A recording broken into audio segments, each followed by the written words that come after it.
All right. Hello. Welcome back, everybody. So, I think probably everybody knows what we're doing today. If you read the title, at least. If you didn't, we'll explain. I think we've mentioned it like the last couple weeks too, We that it's have. Hispanic Heritage Month. Yes, because Hispanic Heritage Month is the one that falls September 15th through October 15th. So it's like the middle of one month to the middle of another month. It's a month. It just spans 2 months. Yeah, but it's the one that's like, I feel like it makes it feel longer. Do you know why it's like that? No, I've always been curious. I thought about making it a question, but it was like very convoluted, and I don't remember which countries it is, but there are a ton of countries who have their like Independence Days around mid to late September. There's like 5 of them, and they're all, of course, like Hispanic countries, like in like Central and South America. So that's kind of why they picked that. Okay. Fun fact. Interesting. I thought about making it like a trivia question where we had to list them, and I was like, that feels cruel. It'd be hard to phrase that, yeah. Huh. Well, you solved a mystery I've wondered for a while. And of course, if you are watching, let us know. We got a new computer this week, new laptop, so I just want to make sure everything's working and you can hear us. So feel free to let me know if we're sounding good. Mm-hmm. Or bad. It's impossible, though. So yeah, we're just doing a little mishmash today because we wanted to just do a little of everything. So I have made some trivia questions all about Hispanic people and heritage and history.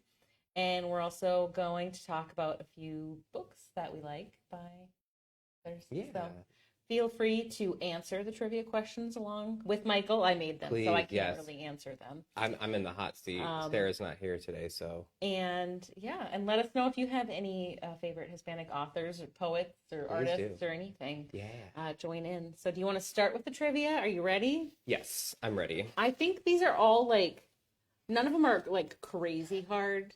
Okay. Some of them I think are pretty easy. Some of them are like middling, but I don't think any of them are like insane. Okay. And they're a mix. Some of them are like, you just got to know it. Other ones I give you options. So You've already taught me one new fact, so I'm excited to learn more new facts. So everybody watching, please join in. So we'll give you a moment to answer. So the first question is, what Major League Baseball team did Roberto Clemente play for? You just got to know this one. I'm not giving you any options. You just got to know it. I want to say the Yankees, but it's probably like going to be the Red Sox if I say the Yankees. And then it might even be the Dodgers, and I'm on the complete wrong coast. So we'll just go with the Yankees. All right. I'm going to give everybody just a little beat to answer if they know. And I had this like picture book of like biographies of influential people when I was a kid, and there was a Roberto Clemente chapter in there. You can't see what he's wearing. Loved it. He was Puerto Rican, right? Uh-huh. So I'm guessing New York Yankees. All right. Well, the correct answer is the Pittsburgh Pirates. He played 18 years in the MLB, and all 18 of them were with the Pittsburgh Pirates. And he was killed, actually, in a plane crash. He chartered a plane to bring supplies to earthquake survivors in Nicaragua. And the plane, they believe, was overloaded with supplies, and it crashed right off the coast of Puerto Rico when he was trying to go and bring it to them. So that's horrible. Kate chimed in and said White Sox. So all good guesses. Thank you for being wrong with me. I wouldn't have guessed Pittsburgh at all. Good all right. East Coast, I was ish. You weren't too far off. So this one is, I'm going to give you options. Okay. On which date does Mexico celebrate their Independence Day? May 5th, September 16th, January 20th, July 27th. May 5th. So May, September, January, July. Make it easier. My guess is May 5th because isn't that Cinco de Mayo? Give everybody a little beat to answer. When does Mexico celebrate their Independence Day? This is terrible that I'm not confident. Because you did say that the reason it's now is because so many have fall between now, but I thought Cinco de Mayo was It is Independence Day. be September 16th. They are one of the countries that has their Independence Day in September. Huh. Many people wrongly believe that Cinco de Mayo is Mexican Independence Day, and it is not. What is it? Cinco de Mayo, wait for the next question. Cinco de Mayo is a much more popular holiday in the United States than it is in Mexico. Oh, okay. So it's like a Tex-Mex kind of. Yeah. Okay, well then I think you probably don't know this next one. I was just going to make you know it. I wasn't going to give you any options. I can try. Kate got it right. She said September 16th. So. Well, that makes sense if the month or the Hispanic Heritage Month starts on the 15th. All right. Well, I was going to make you just come up with this one whole cloth, so maybe that was a little mean. But I was going to ask, what historical event does Cinco de Mayo commemorate? And I will give you a hint. I've posted about this before on the library's Facebook page. What Cinco de Mayo celebrates. Not that Michael can look that up right now. That doesn't help him. It's not. It's not Hidalgo. Nope, but it isn't. There is like a place name involved in this answer. Battle of.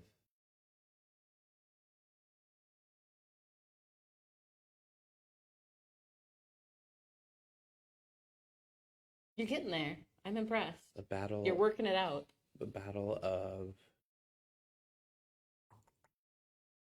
Is it like a Pancho Villa related thing? Don't believe so. I can't tell you if he was there or not. Off my head. You can let me know if you want me to tell. Okay, tell me. All right, so it is the Battle of Puebla. Okay. And it was the Mexican victory over the French Empire in 1862. I do know about that. So I think it also kind of makes sense when you hear that, like why it's not as big as like why it's not as big in Mexico. I'm sure their Independence Day is probably a lot bigger than the Cinco de Mayo. Interesting. I'm sorry, I'm trying to remember something from a book I've read recently that ties into all this, and I'll come to it eventually. That's why I have a distant look in my eyes, because I'm forgetting. But there was something that, like, I should know the answer to that because it just came up in something I've read recently. That's okay. We're all bombarded with a lot of info, so. Yeah, I am. This is true. All right, so this next one, I'm giving you some options. Okay. Who was the Venezuelan military and political leader who played a key role in the South American Wars of Independence against Spanish rule? I'm going to give you 4 options, everybody. I think I know those. Simón Bolívar, Emiliano Zapata, Cesar Chavez, or Francisco Madero. Is it Bolivar? I'm going to give everybody a beat to answer. That's who I was thinking before you said the list, so I'm going to stick with it. Giving everybody just another moment to answer. We've got Bolivar, Zapata, Cesar Chavez, or Francisco Madero. Those are your options. And the correct answer is, in fact, Simón Bolívar. He is known as the liberator of America, and he led what are the countries of now Colombia, Venezuela, Ecuador, Peru, Panama, and Bolivia to independence from the Spanish Empire. So he wasn't just one spot. He did all of the things. You've reminded me of the book. Thank you. You're welcome. You jump-started everything that I needed to. The pistons were firing again. It was called Habsburgs on the Rio Grande because it was about the way the European powers were shifting who was in charge of the Mexican territory, or in I'm charge sure they of talked the about all Mexican the territory. empires down there. Yes. So that's where I was reading about it. But I was in the Habsburg time, not in the French or Spanish time. All right. This is another multiple choice question. Okay. So, which of these Latin American countries has the highest, or cities, sorry, Latin American cities has the highest population? I can do this. We've got 4 options again. Mexico City, Sao Paulo, Buenos Aires, or Bogota. Okay. Are we talking metro area or like literal city? Probably both. 'Cause I'm thinking, okay, so I think the answer is Mexico City because for a while I was growing up, I remember Mexico City being like dueling with Tokyo for being like the biggest city in the world. It was like Mexico City, Cairo, and Tokyo, remember being like the biggest cities. So I'm gonna go with Mexico City, but my second choice would be Sao Paulo.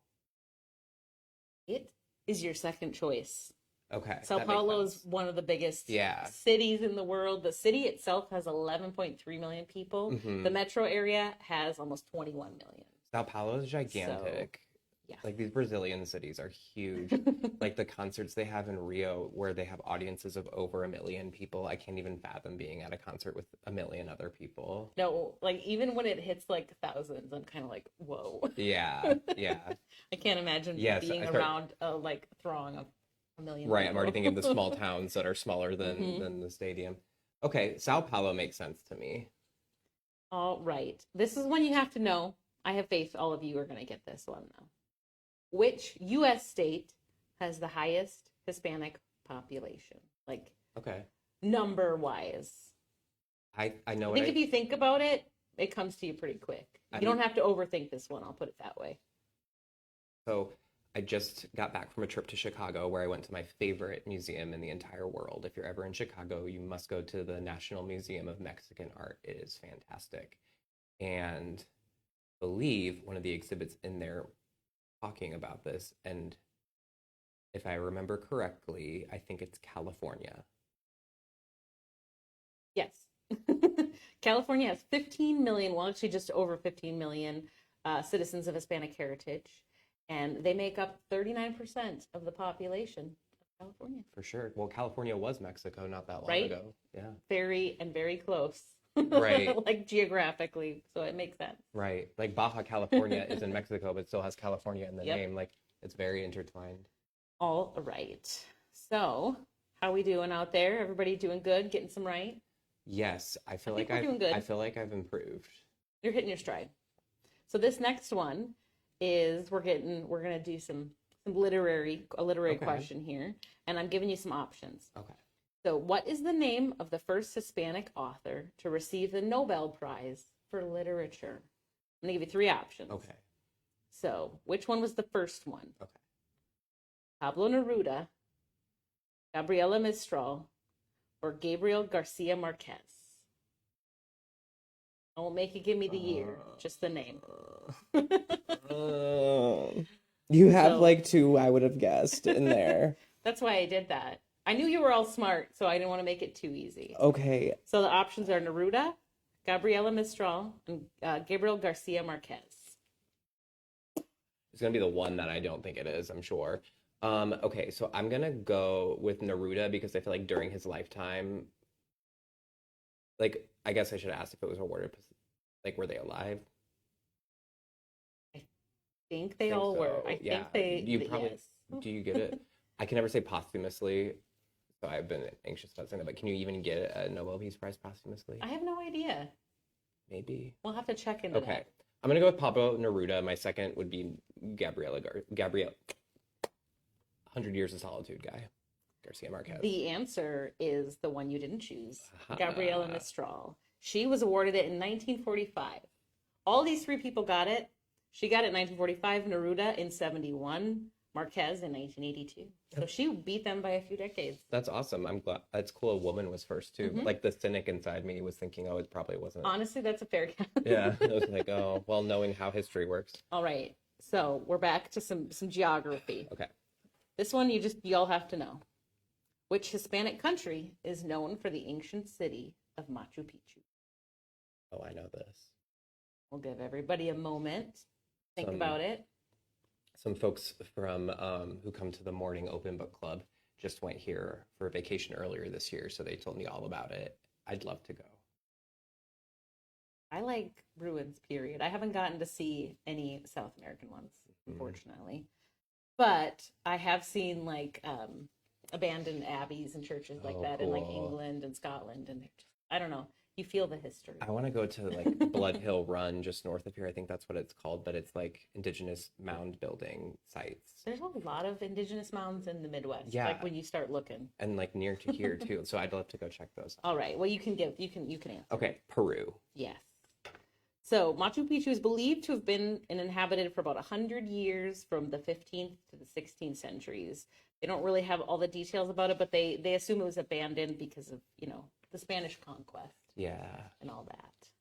they were so advanced and like their stonework too. I always think about like their Yeah. artistry. It's so They said there fascinating. was just like everything was detailed. Everything was like inscribed and yeah, like you said, details. So Sorry, I got distracted for a second. We forgot to mention Sarah's not here today, but she is just a one room away, and I heard her laughing, and now I feel like we need to laugh extra so that she feels like she's missing out because she can't be having more fun in her video conference than we are at Reference Roundtable. she's not, I guarantee it. Okay, good.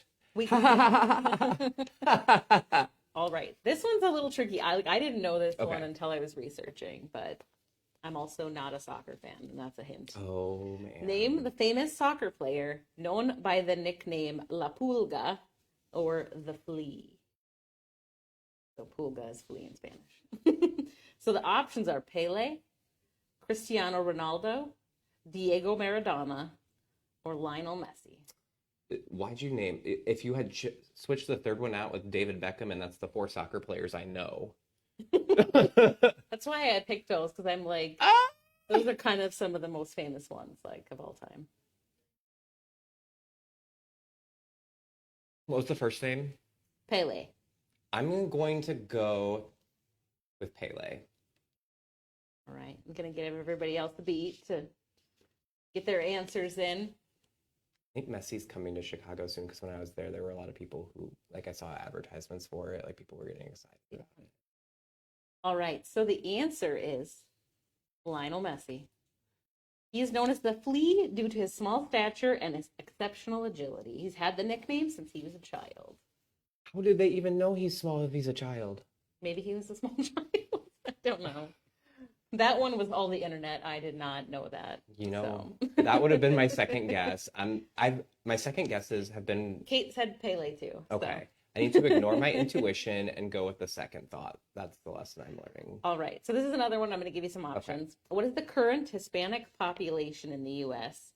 as of 2024? I'm going to give you 4 numbers. 41 million, 55 million, 68 million, 80 million. So we'll go like 40, 50, 60, 80 if that makes it easier. I think 68 million. I feel like I've read this recently. Whether it was at that museum or in that book. It could have been. So I'm going to go with 68 million. All right. I like it. Give everybody else a little beat to answer. I didn't make that one easy too. Like, I didn't pick like insanely different numbers, but I kind of did that on purpose. All right. So do you want me to put you out of your misery? Yes. You are right. It's 68 million. They represent about 20% of the U.S. population and are the largest ethnic minority in the United States. Yeah. And that's my last question. So you did very well. That I like how they were, I don't know, when they're more difficult, when I get one right, I'm like, look at me go. I feel really good about getting, that struggle makes it sweet. I'm glad I got that last one right. Like, I'm feeling really You're ending on a high note. Right. I'm like, pat on the back. But I like a lot of like those cultures and identities have like a big segment of like an indigenous lineage like to this whole like Western hemisphere too. So it makes sense that they would be a big part of the population. Mm-hmm. So Kate says her daughter will be disappointed in her for not knowing the soccer one. We won't tell on you, so you can just say you got it right. It's okay. Your daughter can be disappointed in me as well. Well, goal.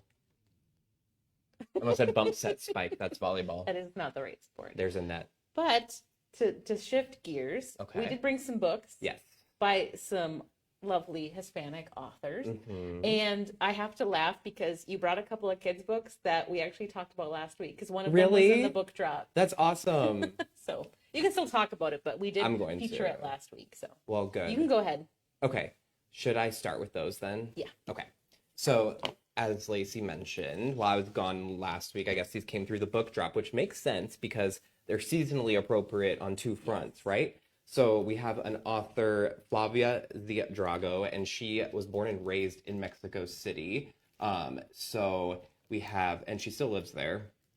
So it's, if you look closely at all the illustrations on them, they have like, if you want to show them, these motifs from her Mexican culture, kind of like, I forget what the Day of the Dead papers are called.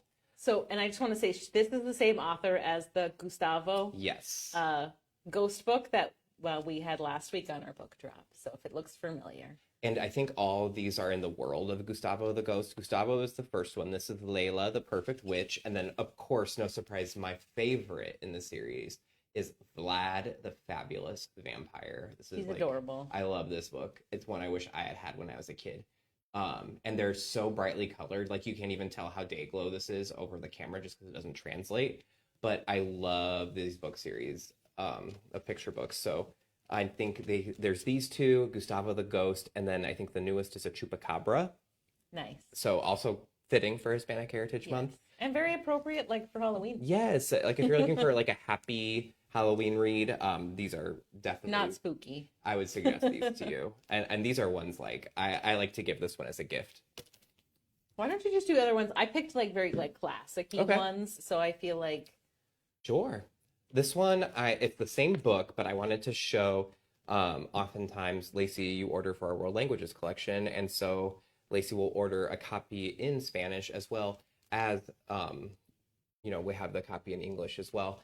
And I know you also look a lot of times for like authors who write in Spanish too when you're developing that collection. And I think this one might be kind of like that. I didn't look too much into it. I'm more familiar with it in English. It's an anthology that came out just a few years ago in 2023, so it's still very new. And it's Daughters of Latin America, and it's an international anthology of writing by Latin women. So maybe you've heard the phrase Latinx. Those are different words for, I'm probably not perfectly defining it here, but like for Hispanic culture, just other names for those identities. So this will be like pan-Latin. It's going to be writers from all kinds of different countries, writers from the US as well. And there's different kinds of writing in here. There's fiction, nonfiction, there's poetry. So no matter what you're into. A little bit of everything. Yeah, and I just flipped through and saw the name Angie Cruz. I love her. She's a great author. She did Dominicana and How Not to Drown in a Glass of Water. So if you're looking for a good way. You can practice your Spanish if you want, really. You could check them out. And I wonder if some of them are even like richer, like in Spanish. It might be better read in Spanish. But if you want to celebrate Hispanic Heritage Month with just like a few poems or an essay or a short story, I'd recommend this one. Which we have in English and Spanish. And I don't know if I said it's edited by Sandra Guzman. So you'll find it under her name. This one is still in the news section. Yeah, I'm not familiar with this one. I think we might have unboxed it. I'm not sure. It's possible. We've unboxed a lot of books. It has a really spooky cover, honestly. It's called Napantla, and it's another anthology. So I grabbed two anthologies. This one is an anthology of Mexican-American literature specifically on families in between worlds. And it's edited by Sergio Troncoso. And it says it brings together Mexican-American narratives that explore and negotiate the many permutations of living in between different worlds, how the authors or their characters create or fail to create a cohesive identity amid the contradictions in their lives. Napantla, or living in the in-between space of the borderland, is the focus of this anthology. So that's what the word relates to.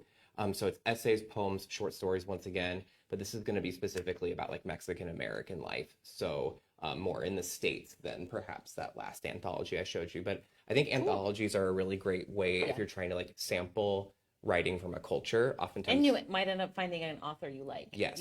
That maybe you wouldn't have read before, but you're like, oh, I like this short story. And then you can check out the rest of their works. Like a sampler platter. So yeah, you might find your next favorite author in one of these. Those are the ones I brought. I was very classic in my choices, and that probably will surprise no one. You stated one country. I kind of did, didn't I?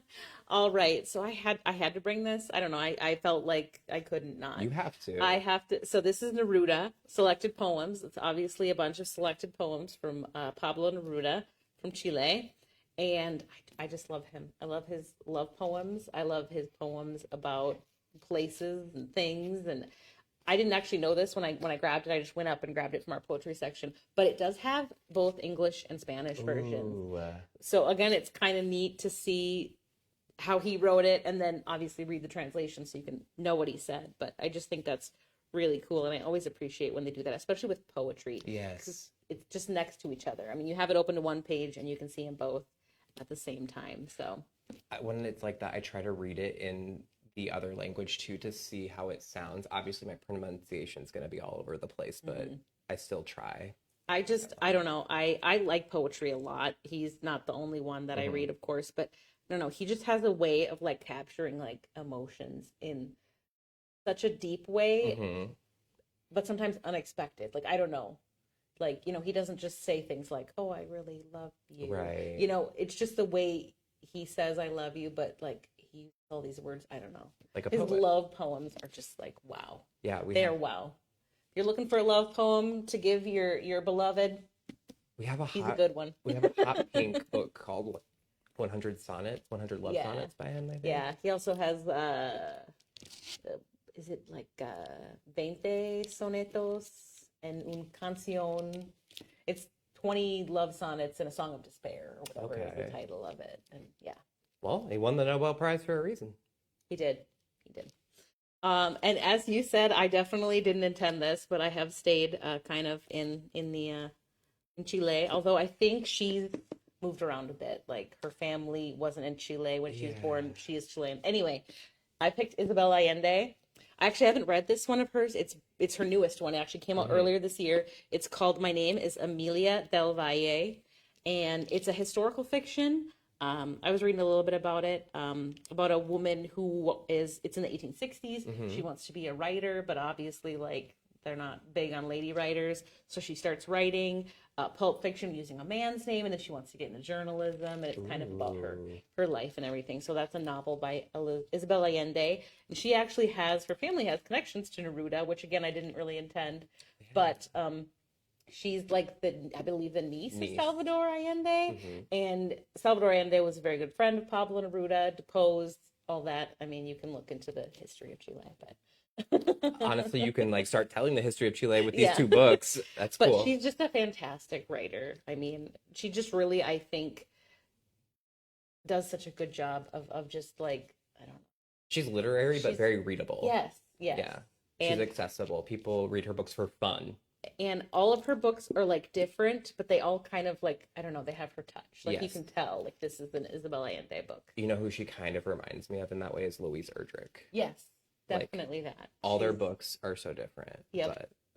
But you still like, I don't know. If you like one, you're probably gonna like them all. That's a good way to put it. So I stuck with the classics, but they're classics for a reason. Yeah, so. They are. I'm glad you grabbed some classics because mine were all newer and we have a good balance. Yeah, so. Ooh. So, and obviously we have a ton more. We have kids books. We have some great teen books. Yes. I know, I believe it's in regular fiction, but Bless Me Ultima by Rudolfo Anaya is like a classic. I know, I actually didn't read it in high school, but I know a lot of people that did read it in high school. That's another one. We have just Hispanic authors for all ages. Really. Yeah, I almost grabbed The Poet X by Elizabeth Acevedo from YA because I love that book, and she does a lot of really great YA stuff. And then I was like, wait, I know one of my favorite like Mexican authors does picture books, so that's why I grabbed these. But they're everywhere in the library. And obviously, it's Hispanic Heritage Month. It's a good time to check them out, but they're here all the time. For sure. So yeah, read them all. Drop by whenever. So yeah. So thanks for being here with us. I can't believe I'm going to say this, but we're almost in October. We're not actually going to be here next Thursday. Oh, right. It just so happens that we are closed that day for some staff training. So we won't be here, and the library will be shut for the day. But it's only for that one day, Thursday, October 2nd. We're open all normal hours the rest of next week. So just a heads up, we'll be here 2 weeks from today, back with some more things. Maybe with new books, but... Oh, yeah, it'll be a new month, so it could be that. We'll see. So we'll see all of you in 2 weeks. Until then, have a good one. Bye.